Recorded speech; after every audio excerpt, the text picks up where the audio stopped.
Hot Springs Village Inside Out is a closer look at the greatness of Hot Springs Village, Arkansas and the surrounding areas. People, places, experiences. Hot Springs Village is one of the most beautiful places on earth. Join me, Randy Cantrell, and my co-host Dennis Simpson as we engage in weekly conversations to explore Hot Springs Village Inside Out. Today's show is brought to you by Central Arkansas's favorite radio station, KVRE. Find them on the dial at 92.9 FM. Stream them live at kvre.com.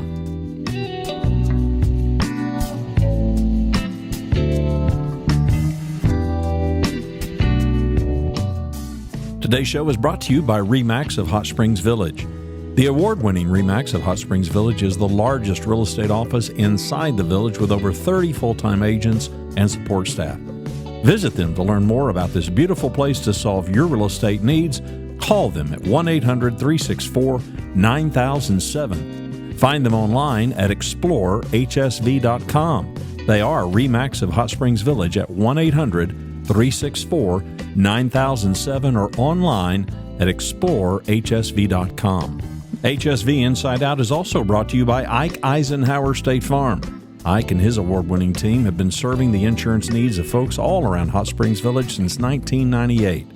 Ike has qualified for State Farm's President's Club, Chairman Circle, and Hot Springs Village Insurance Agent of the Year. Call Ike Eisenhower State Farm today at 501-984-4100. That's 501-984-4100. Find them online at ikeeisenhower.net. Call them today for all your insurance needs because, like a good neighbor, Ike Eisenhower State Farm is there. Here today with Miss Jody Castleberry. Jody, I hear tell there's house building going on. Is that correct?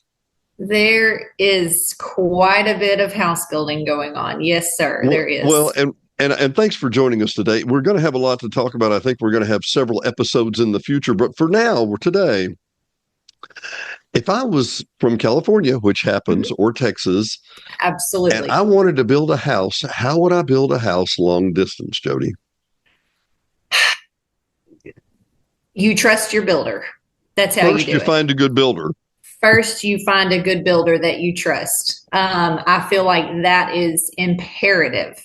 Obviously, you need to trust your builder, whether you're 5 minutes down the road, but especially when you're far enough away, you can't make weekly trips or, every couple months trips in. You have to have a builder that you're comfortable with, that is making decisions on your behalf. They are on your team. And from what I see, they kind of have to see the world the same way you do, or at least be able to see how you see the world. Is that fair? I would agree with that. Yes, I would. We tell people this, and whether or not they believe us in the front end, because, a lot of people have had experiences with contractors, or they see contractors as, we're going to try to squeeze every dime out of you as we can. But truthfully, our goal is to get you in a house that you love, that is a good quality house, for as little money as possible. If we can save you money, then you're happy. We get good reviews, more people want to build with us. So, it only makes sense, but we truly want people to have a good experience, and we want to not cut corners. We want to cut costs where we can without cutting corners. And so, when we see things, when we see areas, hey, you're doing this, but we could really do it this way, and we could save you a little bit of money, and it's going to be the same quality, or, changing, there's a million things, but when we see ways that we can save customers money, we want to do that. But Diane, I'm sorry. No, go ahead. I want to come back to this because I want to feed back right back into that. Diane and I just got back from a long vacation. We came back, thought our bathroom was going to be completely remodeled, but it was still in the middle of, and nothing quite like being there day to day to see the dozens of little bitty decisions. Do you want the handle in the middle of the door? Do you want the handle on the left-hand side of the door? Do you want it at the top of the door? Do you want it on the side? And so as people who own other units, it's not like we're naive to this. We've done a lot of remodel, but still, I find the temptation, and I'm just speaking as a homeowner here, the temptation is that you find something you like and you fall in love with it, and it may not fit your house. Is that fair? Oh, absolutely. Absolutely. I mean, and that's kind of one of the things that I brought to the table since I started working with Josh, from a design perspective. A homeowner will, maybe mention, or, this is what I want to do, or this is the color, this is the style. And, I can kind of see, I'm a very, very visual person. And so I can see it as they're talking about it. And I can, I don't know about that. And we're going to be honest with and I'm going to be honest with people. And our homeowner in Washington, this just popped up in my mind. She was very adamant about everything that she designed her house top to bottom, inside out, did not need help. She did a beautiful job. But once we got her fireplace painted, she had some shiplap on her fireplace. We got the fireplace painted the color that she wanted. And nope. I don't think she's going to be happy with it. And so, I called her, I FaceTimed her, and I said, okay, if you want to keep it, we're totally going to keep it, but I want you to see it. I don't think you're going to be happy with it. And so I showed it to her, and she looked, and she's, no, I think you're right. I think we need to do something different. And so we did. And so anyway, but yeah, that kind of thing happens all the time, but. So what's the key? Number one, it's not just finding a good builder. It's a good builder that understands you. It's a good builder that understands you, wants the same things that you want. You're on this, you got to be on the same page. But a builder that's good at communicating. With our long distance customers, we're sending pictures almost every day. We're FaceTiming. One of the things that I do, other builders may do this, I don't know. But so I keep a running spreadsheet of every penny that is spent on your house goes into a spreadsheet that is shared with the homeowner from day one. So they can look, they can check. Now, I don't update it every single day, once a week, once every week and a half or so. So they can get on and they can see, okay, so we had, X amount budgeted for concrete, and this is how much we've spent. And we had a homeowner in the past, they were way under on their concrete budget. So they added another concrete pad in the back for a patio. They can see things like that and see, where their money is going. Again, see where they're, okay, well, we didn't spend as much as we thought we were going to on deck material. So either let's make the deck bigger, or let's change the material, or, hey, I can put some more into my appliances now because I didn't use that money there. So now I can upgrade my appliances that I really wanted. But that's one thing that we do that the homeowners can keep up with. So it's not exactly real live time, but it still gives you an idea of exactly where you're spending and what you can make. Oh, yeah, sure. Yeah, absolutely. Yeah. So for the long distance, let's go back to that just for a minute. What do you think's the number one you have to communicate? And here's what I have to, I've been an IT guy for 31 years, and I keep explaining to people, so far, every wire that I've touched has another end. There's two ends to every wire. And I, so many people would say, well, I'm a great communicator. Are you? So, if you want to build long distance, come on, know yourself, right? Know thyself. If you really brush over the details and go, oh, that's okay, and then later on you go, why did you do it that way? You might not be a candidate for long distance building, right? I could not agree more. Yes. And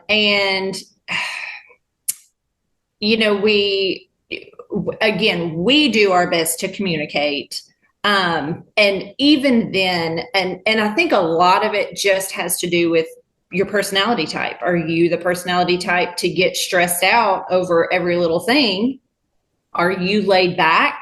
And that translates to building a house, because you're spending a lot of money. And if you are a type of person that gets stressed out really easily, you stress over the little things, it's probably going to be a stressful process for you at some point. Because that's just your personality. That's who you are. And we get that and we understand that. And we tell ourselves, this is a stressful process. This, is a lot of money going into this. So, I'm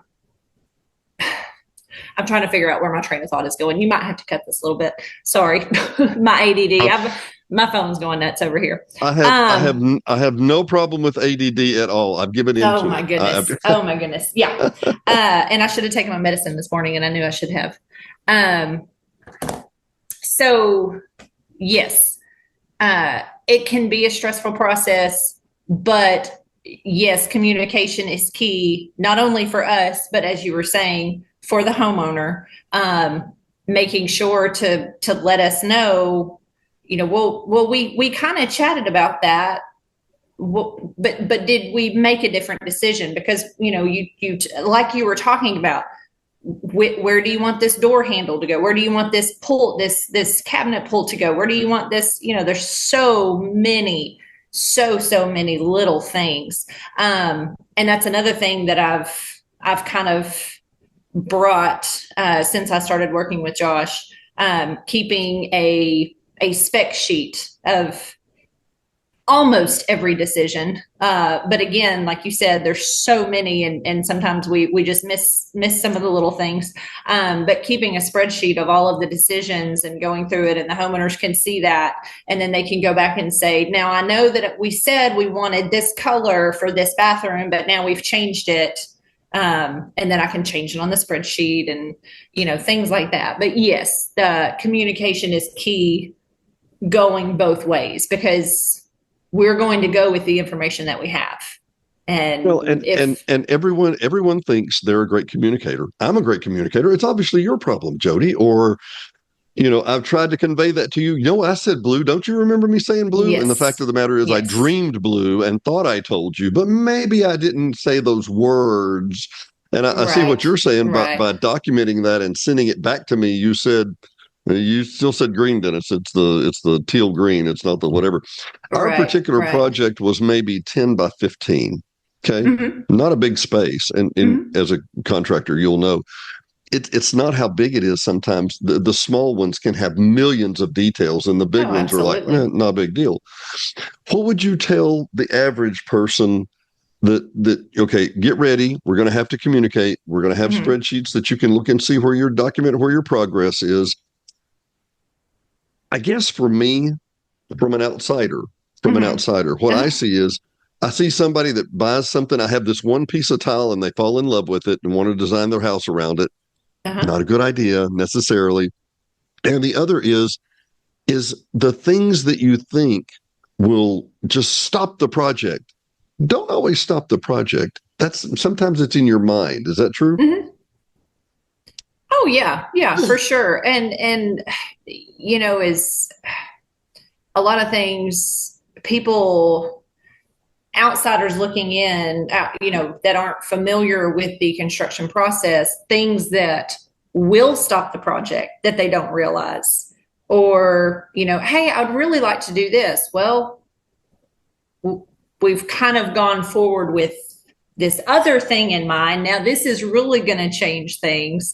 And I think that goes back to trusting your builder, that they are telling you the truth, hopefully they are. But, making changes midway, you're right. Sometimes it's not going to be a big deal, and sometimes it might be a bigger deal than you thought it was originally, and then you can't change, and then you might get upset. But, we might be trying to save you some money in the long run, without having to make that change. But yeah, it happens both ways. Before my life in IT, I was in printing. Okay. And so we would design artwork, we would shoot negatives, and then we would print something. Okay. And we called it the 550, 5,000. To make a change on the artwork is maybe $5. Uh-huh. When we shot the negatives, it may be 50. After we've run the job, it may be 5,000. Right. So a lot of times you have to identify to people, okay, where are we at? Are we at a $5 problem? Because we can make that change on the design now, Right. or have we already Right. poured $25,000 worth of concrete and we have a problem, right? Right. Right. Yeah. And that's, we deal with that almost on a daily basis. Hey, I think what if we did this instead of this? Well, and sometimes it is an easy, oh yeah, no, that's not a problem. But then sometimes we'll go, well, we can do that. It's going to be an extra $50,000 or $75,000. And then they go, oh, just kidding. Maybe not. But it happens. It happens. Now that you put it in those kind of dollars, maybe not such a big deal. Hang on just a sec. Hang on. I'm so sorry. I accidentally muted you. Okay. There we go. Sorry. I moved our That's picture okay. around and accidentally muted you. This is a picture of you and your lovely family and a beautiful home. And I know exactly where that is, but I'm not going to share it. I Thank will you. tell you, as a guy who's bought and sold over 250 properties, and I know where all these things are, I'm going to tell you what y'all did here was absolutely genius. And I Thank have you. thought that many times. Thank you very Beautiful, much. beautiful idea. I'll just tell y'all, I'll say this. This is not on the East End, is it? Nope. And everybody It is thinks not. that's the answer. I see here so many realtors say, "Well, everything's happening on the East End." I'm like, "Well, that's a self-fulfilling prophecy because you're trying to make it happen on the East End." Right. Yeah, Anyway, exactly. how long has Josh been doing this? Oh gosh. Well, so Josh actually started in the construction industry it was actually the same week that we met in 2002. Oh, He started framing. He went to work for the Mitchell brothers, and he was framing houses. And mhm. he did that for many years. He was like a sponge and he soaked it all up and he learned everything he could. His dad was in the business, Jerry Castleberry. Many people know him around here. Sure, He sure. worked for Cooper for several years and he's built many, many, many beautiful homes. But so he grew up around the business. But again, he started in 2002 in framing. So Josh Castleberry can build a house with his two hands. He knows how it's supposed to work. He knows good framing. He knows good structure, which is something that is obviously very beneficial in this business. But he actually started his own company. I want to say it was 2007 ish. Still mostly framing. He framed for other quality builders around the village, and then he started building homes on his own. I don't even know that I could tell you how long ago it's been. I'm not even Well, sure. let me interrupt for 1 second and tell you Uh-huh. that I was the guy that in high school and junior high, I had shop class at one point 3 times a day. I was actually the shop admin, and so I Uh-huh. understand all the principles very, very well. Uh-huh. When you say a framer, well, they stand up a board, they put a board on the ground, then they stand up a board, and then they put a board on top of it. How hard can this be? Let me explain three-dimensional to you, and let me explain that if you're off a quarter inch this way, the whole house could be unlevel and blah blah blah blah blah. Absolutely. I'm not telling you anything, but my point Absolutely. to that is a good framer probably more valuable than a good concrete guy, if you know what I mean. It's essential. It Absolutely. is Yeah. essential that you have square and plumb and all these things. Well, so I've got a million questions, and we just have a brief period today. And I apologize for my interruptions I had a little No, it's earlier. fine. You're fine. No. But I want to make sure y'all obviously know how to build a beautiful house, no question at all. Let's talk one last thing, and then I'm going to come Okay. back because we have another. I promise you, we got more shows to do about this. Okay. Tell me Great. about the challenges of higher interest rates. How do you work around that? You know, Dennis, I'm going to be honest. A lot of our homeowners are retired and Mhm. they have saved for this. And so interest rates are not, they're, they're not really a factor. Yeah. I would say the vast majority of our homeowners are paying cash. I was going to make note about that. A lot the things that people don't know about the village. Number one, incredibly low crime, 13% of the national crime average. Number two, I'll give you the number two. We have the highest density of electric boats in the United States on Lake Coronado because we don't have a marina. How about that? Okay. And number three, Would have never if you known didn't know that one, but number three, we have one of the highest paid off home rates in the United States here in the village. Yes. The number of people who, have $1 million home, which is an ordinary home in California, and move here and only buy a $600,000 home. Yes. I mean, that's no big deal to them at all. And that was what I was going to say. We get so many transplants. And like you said, a lot from California, they're selling $2 and $3 million properties there. And what draws them here is they cannot believe the amount of home that they can get here for what they would have gotten it out there. And so again, they've got the cash for it. So I have a friend who was watching the podcast. He sold his mother and dad's home in Oakland. He sold their home in a burb of San Francisco. And then they were moving here, and he said, now, when all that's done, we're only going to have about $1 million in cash. Will we be able to find someplace nice? And I said, yeah, well, which end of the lake would you like to buy? Because you can, $1 million will go a long way in Hot Springs Village, Arkansas. Absolutely. Well, are you still roughly quoting about $200 a foot for new construction? Is that a ballpark? That's bottom.